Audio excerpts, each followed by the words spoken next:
నమస్కారం. ముందుగా మనం ఒక వేమన పద్యాన్ని విందాం. వేమన పద్య భావానికి సరిగ్గా సరిపడే బౌద్ధుల జాతక కథల్లోని ఒక కథను విందాం. పద్యం విన్న తర్వాత భావం చెప్పుకోకుండా కథ ఎందుకు వినాలి అని అంటే, కథ వినడం ద్వారా అందులోని దృశ్యాలు మనకు ఒక చిత్రంగా, ఒక సినిమా రూపకంగా మన ముందు కళ్ళ ముందు కదలాడి అది ఎప్పటికీ శాశ్వతంగా మనకు గుర్తుండిపోతుంది. కేవలం భావాన్ని చెప్పుకుంటే భావం మాత్రమే విని, పద్యం మాత్రమే విని వదిలేస్తాం. అదే ఒక కథ రూపకంగా చెప్పుకుంటే ఆ కథ యొక్క దృశ్యాలు మన మనఃఫలకం పైన ముద్రింపబడి అవి శాశ్వతంగా మనకు గుర్తుండిపోతాయి. కాబట్టే నేను చేస్తున్న ఈ ప్రయత్నం ఏంటంటే, వేమన పద్య భావానికి సరిగ్గా సరిపడేటటువంటి పంచతంత్రం కథల్లోని కానీ, బౌద్ధుల జాతక కథల్లోని కానీ, మహాభారత రామాయణాలలో ఎక్కడా పద్య భావానికి సరిగ్గా సరిపడే కథ దొరికితే ఆ కథను తీసుకొని ముందుగా కథను వివరించి పద్య భావానికి సరిగ్గా సరిపడేటటువంటి ఆ పోలికలని తెలియపరిచి అది మన జీవితాలకు ఎలా అన్వయించుకోవచ్చునో తెలియపరుస్తున్నాను. ముందుగా పద్యాన్ని విందాం. బండమీది చెలిమ పాటించి తవ్వినా, బండమీది చెలిమ పాటించి తవ్వినా, నలయికెక్కడవును నాశలేదు, గుంట పట్టు చెలిమ కులముద్ధరించురా విశ్వదాభిరామ వినురవేమ. బండమీది చెలిమ పాటించి తవ్వినా, నలయికెక్కడవును నాశలేదు, గుంట పట్టు చెలిమ కులముద్ధరించురా విశ్వదాభిరామ వినురవేమ. పద్యం చదువుతూ ఉండగానే మీకు దానిలోని భావం అర్థమయ్యే ఉంటుంది. అర్థమైనప్పటికీ ముందుగా మనం ఒక కథ వినడం ద్వారా ఆ పద్య భావాన్ని తెలుసుకోవడం ద్వారా మన జీవితానికి దాన్ని ఎలా అన్వయించుకోవచ్చునో చూద్దాం. బౌద్ధుల జాతక కథలోని కథ. పూర్వం బోధిసత్వుడు ఒక వ్యాపార సమూహానికి నాయకత్వం వహించాడు. ఆ వ్యాపార సమూహము వేరే దేశంలో వ్యాపారం చేయడానికి వారి దగ్గర ఉన్న సరుకునంతా బండ్లపైకి ఎక్కించి ఆ వ్యాపార మార్గ మధ్యంలో తినడానికి తిండి, మంచినీళ్లు ఇవన్నీ సమకూర్చుకొని బండ్లు కట్టుకొని బయలుదేరారు. వెళ్తూ ఉండగా మార్గ మధ్యంలో వారు ఎడారిలోంచి ప్రయాణం చేయవలసినటువంటి అవసరం ఏర్పడ్డది. ఎడారిలో ప్రయాణం చేయాలంటే మధ్యాహ్నం పూట సాధ్యపడదు. ఎందుకంటే ఇసుక విపరీతంగా వేడిగా ఉంటుంది. బళ్ళు కదలలేవు. ఆ బండ్లు కట్టినటువంటి ఎడ్లు కదలలేవు. వీరు కూడా ఆ ఎండ వేడికి అలసిపోతారు. దప్పి చేస్తుంది. కొండకుతో ప్రాణాలు పోయే అవకాశం కూడా ఉంటుంది. కాబట్టి ఎండల్లో ప్రయాణించకుండా రాత్రి ప్రయాణం పెట్టుకున్నారు. ఎండల్లో ఒక దగ్గర షెడ్ వేసుకొని సేద తీరి రాత్రులు ప్రయాణించడానికి సిద్ధమయ్యారు. ఆ రాత్రులు ఎలా ప్రయాణిస్తారు? పూర్వకాలము రాత్రులు నక్షత్ర గమనాలను బట్టి ప్రయాణం చేసేవారు. ఆ నక్షత్రాల దిశని చూస్తూ ఏ మార్గంలో మనం వెళ్ళవచ్చును అని నిర్ణయించుకొని వెళ్ళేవారు. దానికి ఎక్స్పర్ట్స్ ఉండేవారు. వాళ్ళ వ్యాపార సమూహంలో కూడా ఒకరు ఆ నక్షత్రాల గమనాన్ని నిర్దేశించుకొని వారి ప్రయాణాన్ని తెలియపరిచే ఒక ఎక్స్పర్ట్ ఉన్నాడు. అతని సహాయంతో వాళ్ళు రాత్రులు ప్రయాణం చేస్తూ ఉన్నారు. అయితే ఈ రకంగా ప్రయాణం చేస్తూ ఉండగా ఇక ఒక రోజైతే ఎడారి మార్గాన్ని దాటుతాము అనగా సాయంత్రం పూట బళ్ళు కట్టుకొని ప్రయాణం అవుతున్నారు. ఇన్ని రోజులుగా ఎడారిలో ఉండి ప్రయాణం చేస్తున్నారు కాబట్టి అందరూ కాస్త అలసిపోయారు. వీరికి మార్గాన్ని చూపించే, రాత్రి నక్షత్రాల దిశను బట్టి మార్గాన్ని చూపించే అతను బాగా అలసిపోయి నిద్రపోయాడు. నిద్రపోయేసరికి బళ్ళన్నీ, ఆ ఎడ్లు వాటికి తెలిసిన మార్గంలో ప్రయాణించడం మొదలుపెట్టినాయి. తిరుగు ప్రయాణం అయిపోయి మళ్ళీ ఎడారిలోకే వెళ్ళిపోయింది. ఎడారి మధ్యలో దాకా వెళ్ళిపోయింది. తెల్లవారందరూ లేచి చూసేసరికి ఏమైంది? ఎడారి మధ్యలో ఉన్నారు. అందరూ హైరాణ పడిపోయింది, పరేషాన్ అయిపోయింది. వాళ్ళ దగ్గర ఉన్న నీళ్ళు అయిపోయినాయి, తిండి అయిపోయింది, భోజనాలు అయిపోయినాయి. ఇక మనము ఈ దప్పికతోటి చనిపోవాల్సిందే అని అందరూ భయపడసాగింది. ఎట్లా ఇప్పుడు? బోధిసత్వుడు వీళ్ళందరూ హైరాణ పడుతున్నట్టుగా హైరాణ పడలేదు. ఆయన చుట్టూ గమనించిండు. ఎటువంటి టెన్షన్ పడకుండా చుట్టూ ఆ ఎడారి ప్రాంతం మొత్తం కలియదిరిగి గమనించాడు. గమనిస్తే ఒక చోట కొంత మేరకు, కొంత వైశాల్యంలో గడ్డి పెరిగి ఉంది. గడ్డి పెరిగింది అంటే ఇక్కడ ఖచ్చితంగా నీటి ఊట ఉండవచ్చును అని బోధిసత్వుడు నిర్ణయించుకొని వాళ్ళందరినీ వాళ్ళ దగ్గర ఉన్నటువంటి గుణపాలు తీసుకొని ఇక్కడ తవ్వండి అని చెప్పాడు. చెబితే అందరూ దప్పికతోటి ఉన్నారు. ప్రాణాలు కాపాడుకోవడానికి భయపడుతున్నారు.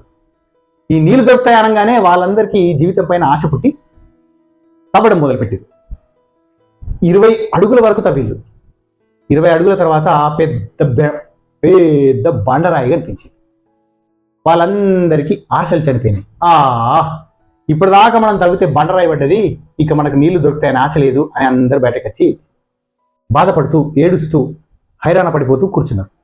బోధిసత్వుడు మాత్రం తన నమ్మకాన్ని కోల్పోలేదు. ఎందుకు అంటే అక్కడ గడ్డి మొలకెత్తింది అంటే ఖచ్చితంగా ఎంతో కొంత నీరు ఉండొచ్చు అని ప్రగాఢంగా విశ్వసించి ఆ 20 అడుగులు తవ్వింది కదా, అందులోకి దిగి చూస్తే ఆ బండ అంత ఎండ వేడిమికి కూడా ఆ బండ చల్లగా ఉంది. అతను అప్పుడు గమనించాడు. అప్పుడు అతను అనుకున్నాడు, ఇది చల్లగా ఉంది అంటే ఖచ్చితంగా ఈ బండ కింద నీరు ఉంటుంది అని చెప్పేసి ఆ వ్యాపార సమూహంలో ఒక బలమైన యువకుడిని పిలిచి పెద్ద సుత్తే వాడి చేతికిచ్చి ఈ బండను శక్తి మీద పగలగొట్టేసేయి అన్నాడు. అందరూ అరే వీడు పిచ్చోడు ఉన్నాడు, బండను పగలగొట్టిపిస్తున్నాడు, ఇక్కడ నీళ్లు పడవు అని చెప్తే వింటలేడు అని బోధిసత్వుడిని వారించింది. కానీ బోధిసత్వుడు ఆయనకు నమ్మకం ఉంది ఖచ్చితంగా ఇక్కడ నీళ్లు ఉంటాయని. ఆ యువకుడిని బండను పగలగొట్టమని మళ్ళీ ప్రేరేపించాడు. సరే, ఆ యువకుడు బలంగా బండ మీద అసుత్యతో బాధడం మొదలుపెట్టాడు. చివరాఖరికి ఏమైంది, ఒక్కసారి బండ ఫెల్లుమని పగిలి నీటి ఊట చీవని పైకి చిమ్మింది. అందరూ ఆశ్చర్యపోయింది. ఈ కొట్టినటువంటి యువకుడు వెంటనే గుంటలోంచి బయటకు వచ్చిండు. ఆ గుంట కొద్దిసేపటికే మొత్తం నిండింది. ఆ బండ కింద ఊట ఉందన్నమాట. బండ కింది ఊట ఎప్పటికీ తరిగిపోదు, అది జల రాసులు ఉంటాయి అక్కడ. గుంట మొత్తం నిండింది. వారు తెచ్చుకున్నటువంటి ఆ పాత్రలన్నీ మళ్ళీ నీళ్ళతో నింపుకున్నారు. కావలసిన కడుపు నిండా నీళ్లు తాగిండ్రు. తర్వాత ఆ పశువులకు కూడా తాగిపించిండ్రు. అందరూ ఆనందంగా సంతోషంగా మళ్ళీ తిరుగు ప్రయాణమైంది. ఇక్కడ బోధిసత్వుడు ఏం చేసిండు, తెలివిని ఉపయోగించిండు. ఆ దారి తప్పిన క్షణంలో హైరాణ పడకుండా ఇక్కడ చుట్టుపక్కల ఏమైనా ఉన్నాయా అని గమనిస్తే అతనికి గడ్డి మొలిచినటువంటి ప్రాంతం కనపడ్డది. తర్వాత మళ్ళీ ఏం జరిగింది, ఆ వ్యాపారస్తులందరినీ గుంట తవ్వమన్నాడు. తవ్వడానికి వాళ్ళని ప్రోత్సహించాడు. తవ్విళ్ళు కానీ బండ పడేసరికి అందరూ దర్శిపోయింది. ఇది లాభం లేదు అనుకున్నాడు. కానీ మళ్ళీ ఒకసారి ఆ బోధిసత్వుడు ఆ గుంటలోకి దిగి చూస్తే రాయి చల్లగా ఉంది కాబట్టి హోప్స్ కోల్పోలేదు, నమ్మకాన్ని కోల్పోలేదు. మళ్ళీ ఒక యువకుని పిలిచి తవ్విపించాడు. అప్పుడు బండ పగిలి నీళ్లు వచ్చినాయి. అంటే తన ఆలోచన శక్తిని ఉపయోగించి వారందరి ప్రాణాలను బోధిసత్వుడు కాపాడాడు. ఇప్పుడు మనము వేమన పద్యంలోకి మళ్ళీ వద్దాం.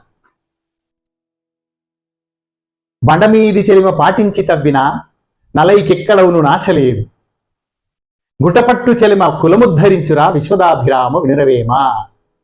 బండ మీద చెలిమ ఉందని మనము పాటించి శ్రమపడి కష్టపడి తవ్వితే అక్కడ నీళ్లు పడతాయా? పడవు. అంటే అనాలోచితంగా ఎలాంటి ఆలోచన లేకుండా మూర్ఖంగా ఒక పని చేయడం వల్ల ఫలితం లభిస్తుందా? లభించదు. బండ మీద చెలమ తవ్వితే, చెలమ అంటే నీటి ఊట, నీటి బుగ్గ, నీళ్లు ఊరతాయా? ఊరవు. నలైకెక్కడవును ఆశ లేదు, అలసిపోతాము, విసిగిపోతాము, లాభం లేనటువంటి పని జరుగుతుంది, ఆశ ఉండదు నీళ్లు పడతాయని చెప్పేసి. అదే గుంటపట్టు చెలిమ కులముద్ధరించురా విశ్వదాభిరామ వినురవేమ. నీళ్లు పడే అవకాశమున్న చోట మనం ప్రయత్నిస్తే, తవ్వితే నీటి ఊట వచ్చి అది కులాన్ని ఉద్ధరిస్తుంది. అంటే ఇక్కడ మనం ఏం అర్థం చేసుకోవాలి అంటే, భావి తరాలను కూడా ఉద్ధరిస్తుంది. ఆ నీటి ఊట అనేది భావి తరాలకు కూడా ఉపయోగపడుతుంది. ఇది వేమన పద్యంలోని భావం. ఇప్పుడు మనం ఒక పని చేస్తున్నాం, ఆలోచనతో చేయాలి. ఈ పని అవుతుందా కాదా, ఈ సమయంలో ఈ పని చేయవచ్చునా లేదా అని, ఈ పరిస్థితులలో ఈ ప్రాంతంలో ఈ పని చేయవచ్చునా లేదా అని ఆలోచించి చేయాలి. ఎండాకాలంలో స్వెటర్లు అమ్ముతాయా? అమ్ముడుపోతాయా? స్వెటర్ల వ్యాపారం చేస్తే సక్సెస్ అవుతుందా? కాదు కదా. ఎండాకాలంలో క్యాపులు పెట్టాలి, ఎండకు పట్టుకునే గొడుగులు పెట్టాలి. ఇట్లాంటి వస్తువులు, చల్లని వస్తువులు అమ్మితే వ్యాపారం బాగా సాగుతుంది. చలికాలంలో చల్లని వస్తువులు అమ్మితే అమ్ముడుపోతాయా? పోవు కదా. స్వెటర్స్ అమ్మాలి. అంటే ఏ సీజన్కి ఆ వ్యాపారాన్ని పెడితే సక్సెస్ అవుతాం. అంతేకాని బండ మీది చెలిమ పాటించి తవ్విన నలైకెక్కడవును ఆశ లేదు. చలికాలంలో ఎండాకాలానికి సంబంధించిన వస్తువులు, ఎండాకాలంలో చలికాలానికి సంబంధించిన వస్తువులు అమ్మితే అనవసరమైనటువంటి వృధా శ్రమనే తప్ప ఆశ ఉండదు, వ్యాపారం సాగదు. కాబట్టి ముందు మనం ఆలోచించాలి, ఏ పని ఎక్కడ చేయాలి, ఎలా చేయాలి ఆలోచించి చేస్తే మనకు సక్సెస్ తప్పకుండా వస్తుంది. ఇప్పుడు ఒక స్టార్టప్ కంపెనీ ప్రారంభించాడు.